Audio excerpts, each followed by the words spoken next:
Alright, so it is August 27th and I just got back from a run and we are currently in Montenegro. And it has been about a month, I don't even know, since I posted my last video. I'll have to check. I don't even know where my YouTube is. So I think it's been about a month.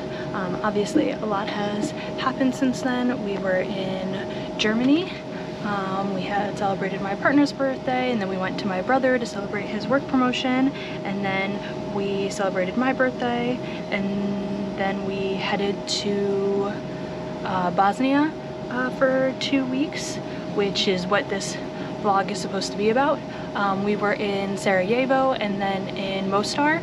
I filmed most of my stuff in Mostar because while we were in Sarajevo we did a lot of siege tours about the war from 1992 to 1995, and I didn't really feel comfortable pulling out my GoPro in the middle of having a gentleman explain how hundreds of people were being murdered today.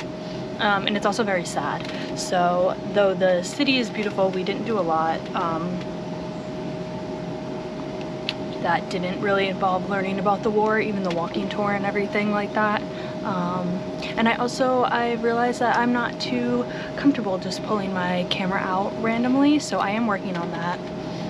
And then I did make some vlogs at the hotel rooms, but I didn't realize until I started editing, my boyfriend is a drummer, and you can hear him in the background just drumming, and I didn't really notice it while I was recording because I had my mic on, but when he drums I don't notice it now, but you can hear it in the film, in the video footage, so I will not be using that.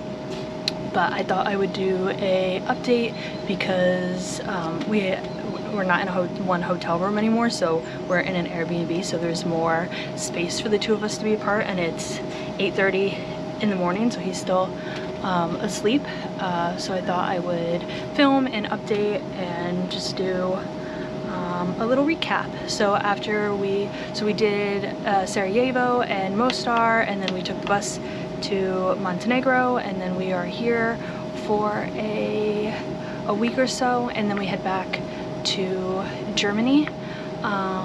And what else? So as far as my projects go, I have put the Skillshare class, it's on the back front right now because I started working on my book proposal for my first travel memoir with a literary agent, where we have a meeting in a couple weeks to see if it's a good fit for both of us. So I have been working on that, mostly just working on the book proposal, and then we're gonna have a meeting to see if it works for both of us, because it is a two-way street. You have to make sure that the literary agent you don't want just any literary agent. You have to make sure that the two of you can work together, especially when you're working on your debut book. Like, it's very important. You need a good mentor, someone who's going to be able to, you know, tell you what you need to hear and also be able to guide you in a certain way. I was originally going to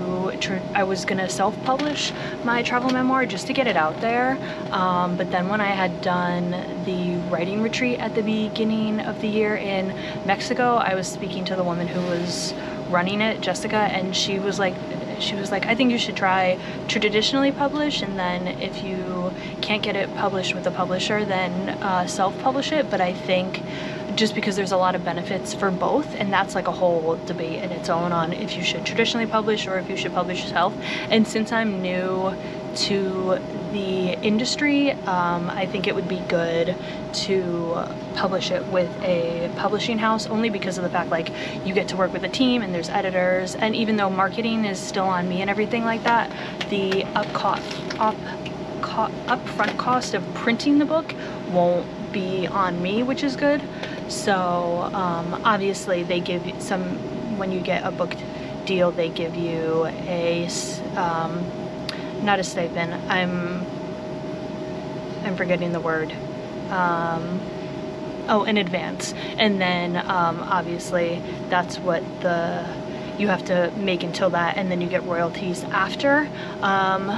So, and my thing is that I'm working on trying to apply for my self-employment visa for Italy, so I don't want, I want the royalties more than I want the advance, because I need to prove that it's just another way that I'm pulling in income monthly, so I need to prove that I can finance myself. So that was one of the things I have on my list as income that I would like to have, is like monthly book sales. So yeah, so that's down the road. At the moment we are just working on doing the proposal and getting and then having my meeting and then going from there. So we'll see what happens from there. And then for the Skillshare class, I'm still working on that, because I'm using that to add on to my resume, because I'm gonna reapply for Putney in November. They do their applications in November. And for those of you who don't know what Putney is, it is a it's a travel student program. So they do tours for kids, basically, for high school. I think middle school is the youngest, into high school and college, and they do, you know, tours all over the world. It's a family-owned business. The grandparents started it, I want to say in the 60s, and then the two sons ran it, and now the two daughters of the one son run it, and the father and the uncle are still involved. But it's a family-owned business. They do tours. It's like Lindblad, when I worked for Lindblad, but not on a ship. It's on land, and they do tours for kids. That is their target audience. And I had applied for them in last November, and I got to second rounds, and then I was put on the wait list because they had a spot open for Siena, but obviously they have to go through all of the people who worked for them before, because you have to reapply every year. Like, just because you work from them once doesn't mean you get another contract. Every year you have to reapply, which I think is really good, but also it means you have to go through who you've hired before first, and then you go through new people there. So I was on the wait list for Siena, and then I don't know if the person who did it last year returned, or they found someone else who wanted to do it, so I didn't get the position. But they did tell me to reapply in November, because, you know, their staff is always changing. People do new things, they move from different companies, so that is something that I'm looking to apply to in November. And and that is just, the Skillshare course is just, obviously that's something that I want to use for passive income. I want to get better at you know, being good on camera and teaching, but I also want to add the Skillshare to my resume, because if it's between me and someone else, like, that will push the needle, I think, towards me, is that I've taught online classes, also involved with all the teaching experience that I've had before. So yeah, so that is what we are currently working on. We are in Montenegro for the next week. And then we head back to Germany, and then we start the next leg of our trip. So that is my little recap. I do have some footage from Mostar that I've been working on. I did take the drone out, so I'll show some drone footage. And yeah, so it was really nice. It's really beautiful here. I love Montenegro. I was here in 2022 with Sarah. We were doing one of my best friends, we were doing some scouting for her future clients, because she is a travel agent. And I'll link her website down below if you need someone to do your tours for you. She's great, because she's traveled everywhere. I've traveled with her, and it's great. So yeah. So I hope you have a good week, and enjoy the Mostar footage. Bye. Yeah.